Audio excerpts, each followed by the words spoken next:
Ele tem essa essência. E Jesus disse, quem tem? E agora na solução, né? Vem a mim. Meu irmão, a gente não precisa aqui esticar muito não. Jesus é a fonte da água. Ele está, vem a mim, é um convite dele. E ele ainda faz uma promessa, que é a nossa conclusão aqui. Ele disse, quem crê em mim, né? Que é a solução, do seu interior fluirão rios de água viva. Irmãos, e aqui, olha, é interessante. Em João 7,37, nós temos o grande convite de Jesus aos sedentos espirituais. Eu vou repetir com aquela Aline, do grupo Cheiro de Menina, que disse que tinha fama, estava ganhando fama e dinheiro. E estava mesmo, mas estava morrendo. Já tinha visto o patrão tentar suicídio 2 vezes, e ela já estava pensando nisso. Sabia que estava contra os princípios de Deus, que Deus era água. Aquele, irmão, então, para que se dirijam, Jesus convida, no sentido espiritual, para que os que têm sede se dirijam a Ele e recebam a água viva, né? Isso, aquele que descedenta, irmão, a alma. Descedenta a alma, é saciar a alma, assim como o irmão a sede. Então, concluindo aqui nossa mensagem, irmão, o convite de Jesus remete às passagens proféticas de Isaías. Tem sede, isto é, tem sede de Deus. Vir a Jesus Cristo e beber significa crer nele. Entrar em um relacionamento pessoal de total confiança em Jesus Cristo. Significa isso. Foi, meus irmãos, em 1983, como eu já disse, onde eu ouvi a mensagem João 3,16. Porque Deus amou o mundo de tal maneira que deu o seu Filho unigênito. E naquele dia, irmão, eu não ouvi uma mensagem sobre a água da vida, mas eu ouvi que Jesus Cristo, ele era o único que pode conduzir a Deus.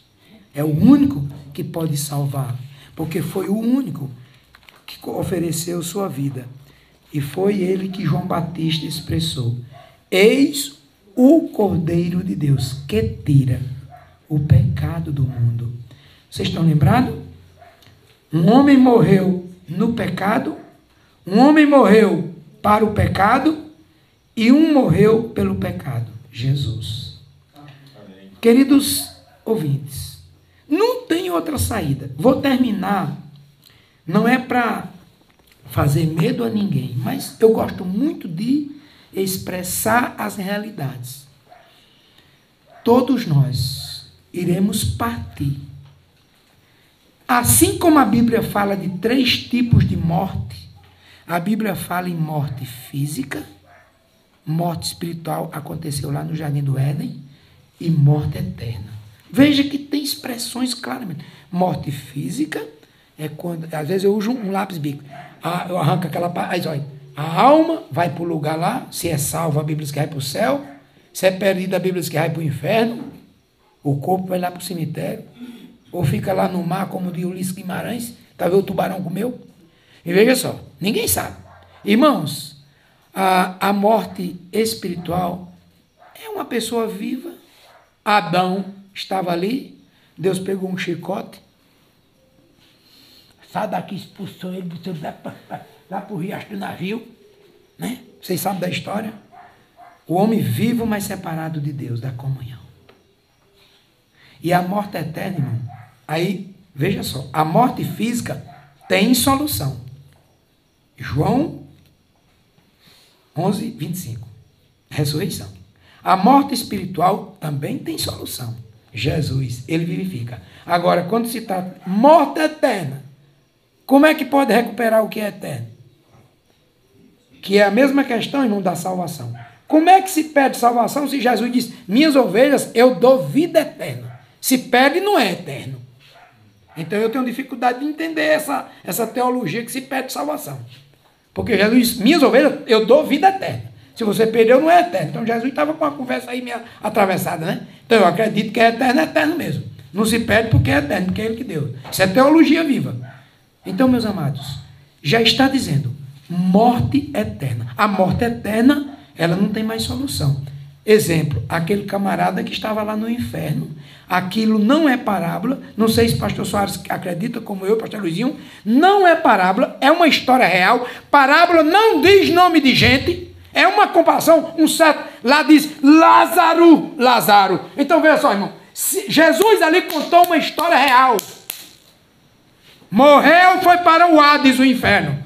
E lá ele clamava. Não teve jeito não, irmão. Morte eterna. Morte espiritual tem solução. E para concluir, meus irmãos, essa é o seguinte, todos nós. Eu até disse um outro dia na igreja, pastor Soares, que eu não tenho certeza se eu vou morrer. O crente, ele não pode ter certeza, irmão, se vai morrer. Porque o crente tem certeza que Jesus pode voltar a qualquer momento. Se ele voltar hoje e eu não tiver morrido, a Bíblia diz que eu vou ser arrebatado. Então, o crente não tem certeza que vai morrer. Agora, a certeza da morte, ela existe. E se Jesus não voltar, porque aí o corpo vai reagindo, todos nós aqui, eu vou dizer, não é evidente não, viu? Nem sou profeta nesse sentido.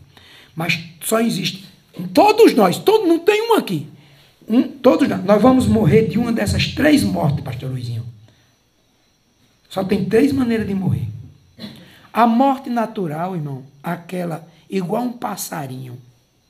Meu sogro, ele dizia, eu queria morrer um dia trabalhando e assim, sem dar trabalho a ninguém. Exatamente, tirou o leite da vaca e aí fez, ei senhora, estou passando mal. Passarinho. É o piripaque. A morte, irmão, ou a gente morre dessa morte, ou, irmão, uma morte trágica. Caiu do avião, pulou de lá, do carro, da moto, da bicicleta, do cavalo, caiu, morreu. Morte trágica. Ou uma morte lenta. Nossa amiga irmã Carmelita, né, pastor? 40 anos, irmão. Sara Kubitschek, você pensa, dor. Agora era dor, não é negócio de um, ai, meu calo, não. Ela, irmão, foi aquela doença que agora não tem o nome, onde criou todos as juntas, tudo, irmão. Todas as juntas. A esposa do pastor Célio. E ela morreu, eu conheci ela 30 anos, sofrendo. Você chegava lá, ela fazia você rir, e assim, olha, meus irmãos. Conheci outras pessoas de 20 anos numa cama. Então, se eu fosse escolher, eu queria essa do piripaque.